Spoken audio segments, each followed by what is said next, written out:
বাসায় কেউ কিছু বলেনি? কি আর বলবে, আমি তো কিছুই বলে আসিনি। কি বলছো? আমার মনে হয় তোমার বাবাকে বলা উচিত।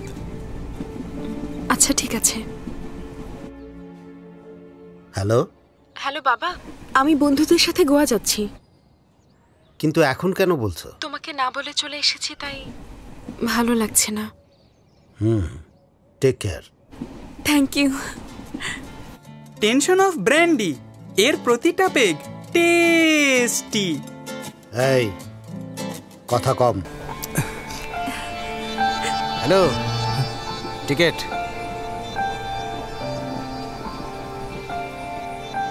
ঠিকঠাক আছে? জার্নি ভালোই তো মনে হচ্ছে।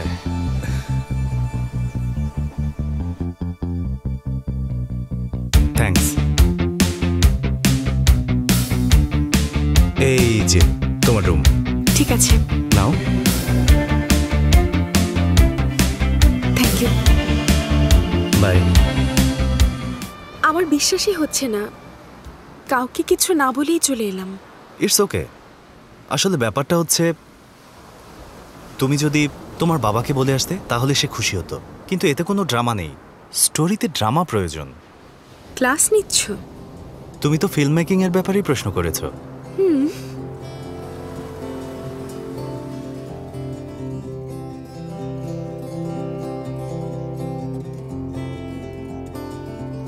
এটা খাবে? কখনোই খাইনি। একদিন আমার বন্ধুরা জোর করেছিল বলে শুধু বিয়ারটাই খেয়েছিলাম।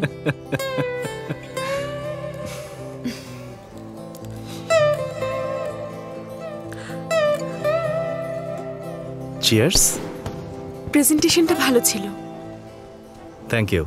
তুমি ছাড়া আর কারো ভালো লাগেনি। তুমি কি বাচ্চাদের পছন্দ করো?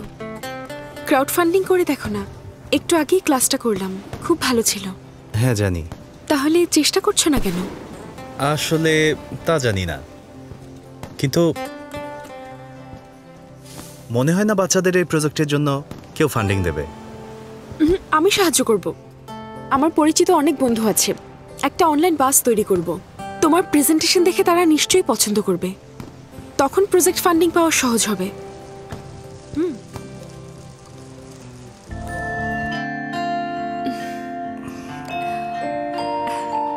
আমাদের যাওয়ার সময় হয়ে গেছে, ট্রেনে যাওয়ার সময় কথা বলবো, ওকে?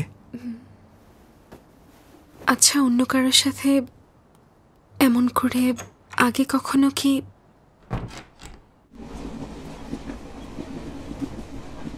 যদি এমন কিছু হয় তাহলে কি আমাকে খারাপ মানুষ ভাববে? না, তবু আমাকে সোজাসুজি উত্তর দাও। তোমাকে অনেক ভালো লাগে। যদি তুমি চাও তাহলে এটা কন্টিনিউ হবে, আর না হলে, but I really like you. Physical need থেকে না, আমি তোমাকে মন থেকে পছন্দ করি। যদি তাই হয় তাহলে তুমি... আচ্ছা, তুমি আমার ব্যাপারে কি জানো? এই বয়সে অ্যাট্রাকশনকে তুমি ভালোবাসা মনে করছো? শোনো স্মৃতি, এই মুহূর্তটা সুন্দর, দুজন দুজনকে ফিল করছি, একসাথে আছি, দুজনেরই সময় ভালো কাটছে। আমি তোমাকে অনেক পছন্দ করি, তুমি করো না? পছন্দ না করলে গোয়া কেন আসলাম? তাহলে সমস্যাটা কোথায়? এটা কি 12 নম্বর? আপনি কি বলছেন? সিটের কথা বলছি, 11 আর 12 নম্বর টিকেট।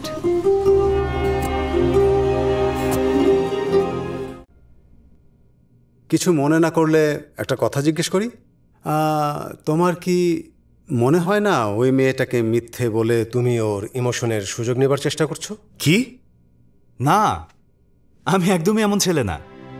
স্মৃতি অনেক ভালো একটা মেয়ে, ইনোসেন্ট, রোমান্টিক, এই কারণে আমি ওকে পছন্দ করি।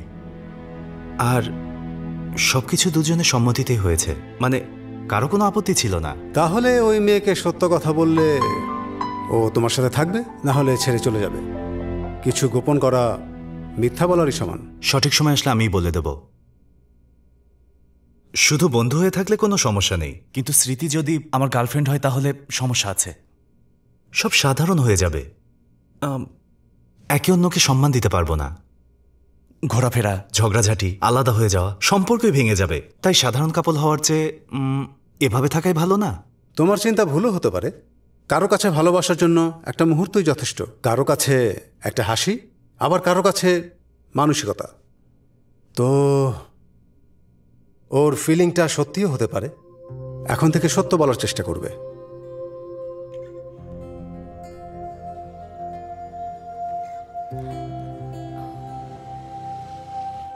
ভাইকে ওঠো। বাবা পদ্মাবতীর আসার কথা। কেন, আমার সাথে যেতে ভালো লাগে না? আহ, উঠে বসো। তোমার নাম আমি আমার মায়ের নামে রেখেছি। এই বয়সে একটু কেয়ারফুল থাকবে। আধুনিক বাবার মতো স্বাধীনতা দিয়েছি, তোমার ইচ্ছা মতো পড়াশোনা করিয়েছি। তুমি সিনেমা আর ম্যাস কমিউনিকেশন বলেছিলে, তার জন্যই সম্মতি দিয়েছিলাম। এই স্বাধীনতার অপব্যবহার করো না। ঠিক আছে বাবা। আর হ্যাঁ, নিজের পছন্দে বিয়ে করো, কিন্তু বলে কয়ে।